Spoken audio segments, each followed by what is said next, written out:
Hello, so today I'm going to be talking about mad honey, a natural sweet toxin. Uh, so, mad honey is a toxic type of honey that can cause dangerous effects in the body. I chose this topic because many people assume natural substances are automatically safe, but mad honey shows that is not always true. In this presentation, I'll explain what mad honey is, why people use it, and how it affects the body, the risks, the consequences, and why college students should care. I will also connect this topic to awareness integration theory and explain how AIT has influenced my life, and present my identity, mission statement, and SMART goals.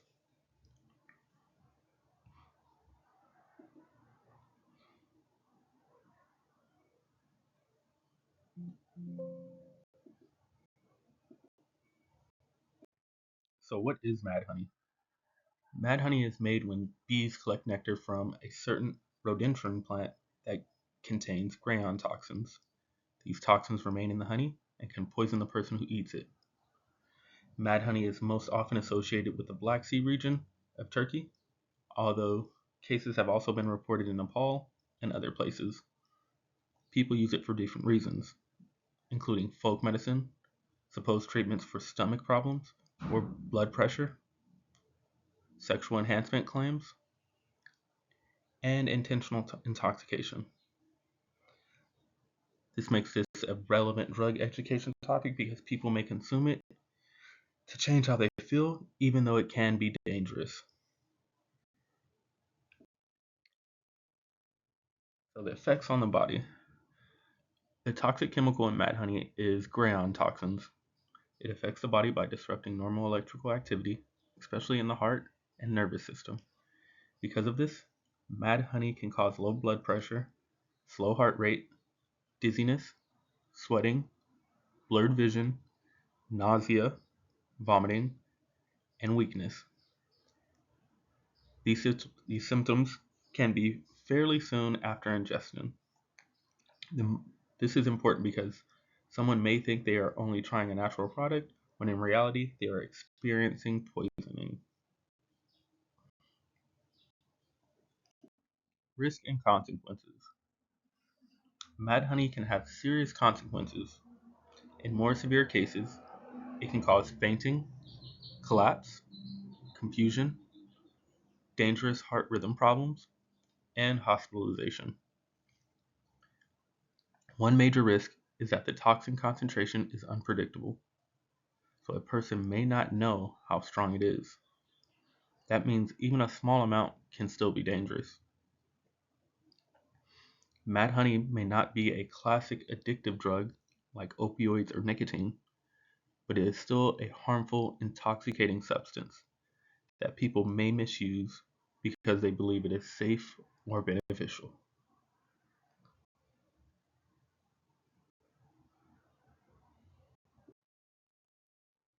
So, treatment and relevance.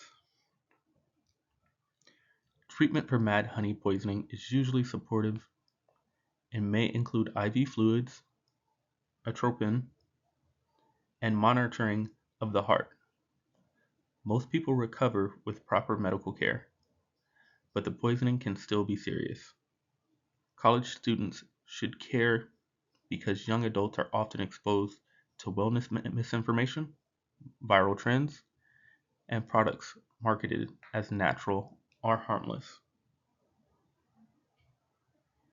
Mad honey is a strong example of why critical thinking and evidence based decision making matter.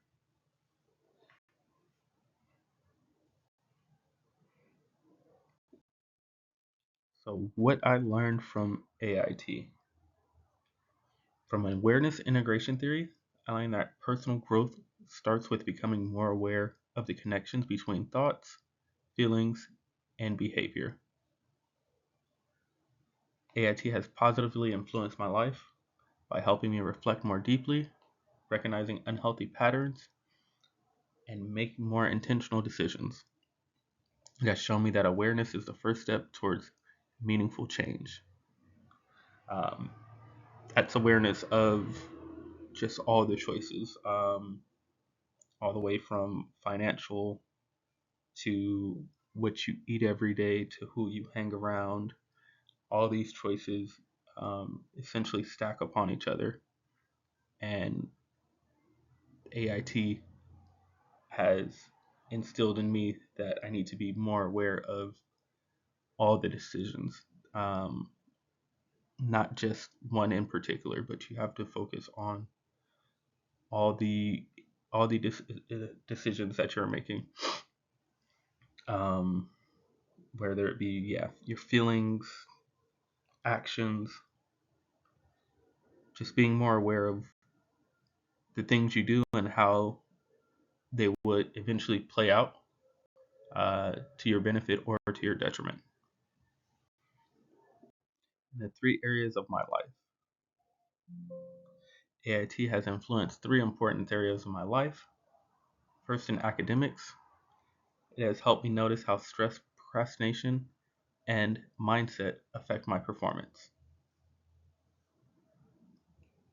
So when I'm stressed out, I tend to procrastinate and things don't get done to the best of their ability, simply because I'm rushing, because I didn't take the time, because I didn't set aside the proper amount of time to get the goal or the task at hand um, completed.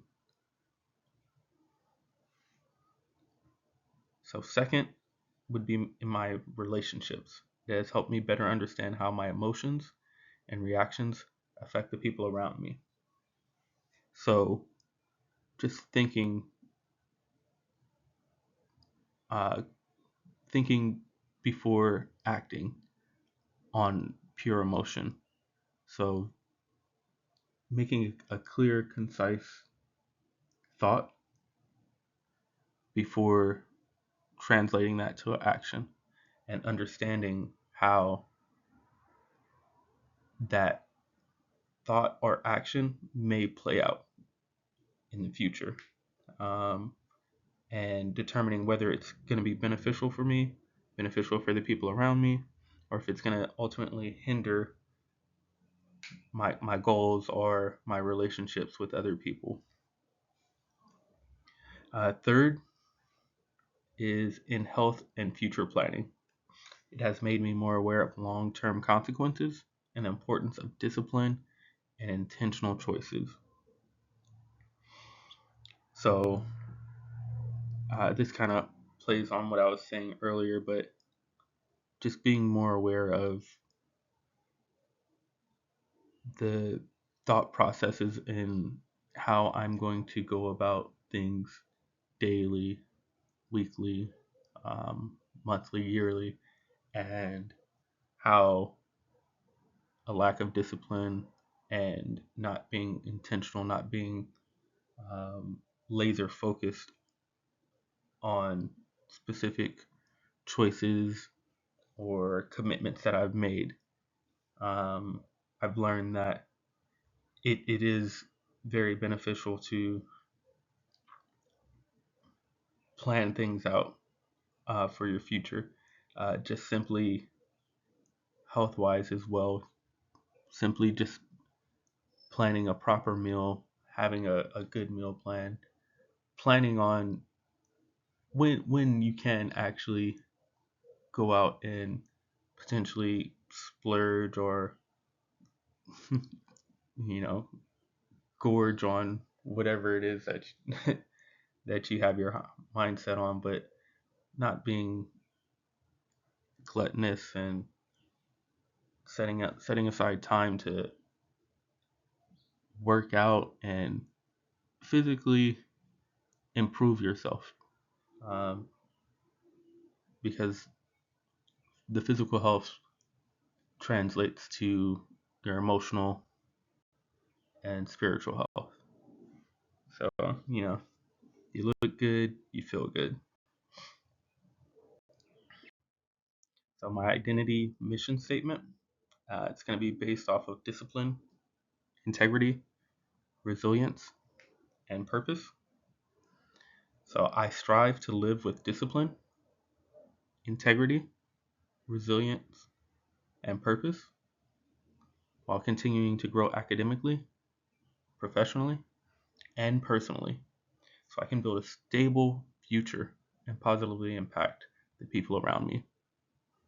This statement reflects the person that I want to become and reminds me to make choices based on my values and long-term goals. So staying on course, not deviating, not letting anyone knock me off my pivot, but keeping your head down,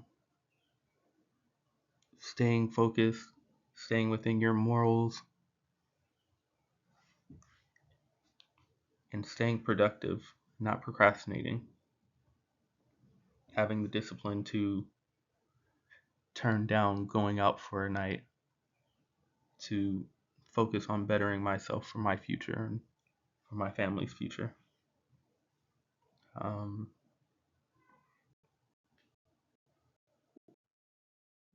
so I'm going to go ahead and continue with the SMART goals.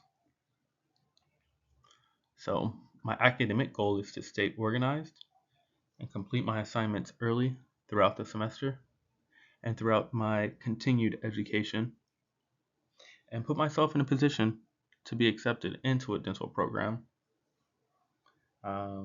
My career goal is to improve my professional readiness by updating my resume, creating a CV, networking, uh, and applying for opportunities over the next 3 to 4 months, seeing if I can get some more shadowing experience, um, better preparing myself to take the DAT, to put myself in a position to, like I said, get into the dental program, and staying focused on my goals and not getting deterred. So my personal and health goal is to build a more consistent routine by exercising regularly and reducing habits that waste time or increase stress over the next 3 to 4 months. These goals are specific, and they're very attainable. I feel like they're reasonable. Um, and yeah, it's just, I guess, setting the goal and sticking to it, making the most of our time because time is the most precious thing that we do have. And then here is my life goal collage. So it represents the future and what I am working towards. Uh, so that includes like my financial stability, my health, meaningful relationships such as my family and friends, academic achievements, and just finding the purpose, um, and how I want to shape my life into the future that I want. So this includes the dental school and you know health is wealth. So it's not necessarily all about your salary, but um, your personal wealth within yourself. So hopefully I can maintain and stay positive and keep working towards these future goals. So to wrap things up, um, mad honey is a natural substance, but it's not necessarily safe. It contains toxins and can cause serious symptoms such as nausea, dizziness, low blood pressure, slow heart rate, and even dangerous cardiac complications. This topic shows why education and evidence matters. It also connects to AIT because awareness helps us make better choices in school, health, and in life. Um, so hopefully you guys take something away from this, and I definitely have. And I plan on taking this and, you know, trying to integrate it into my daily life and make my future a lot brighter, a lot smoother, a lot more. And then these are my references. Thank you guys.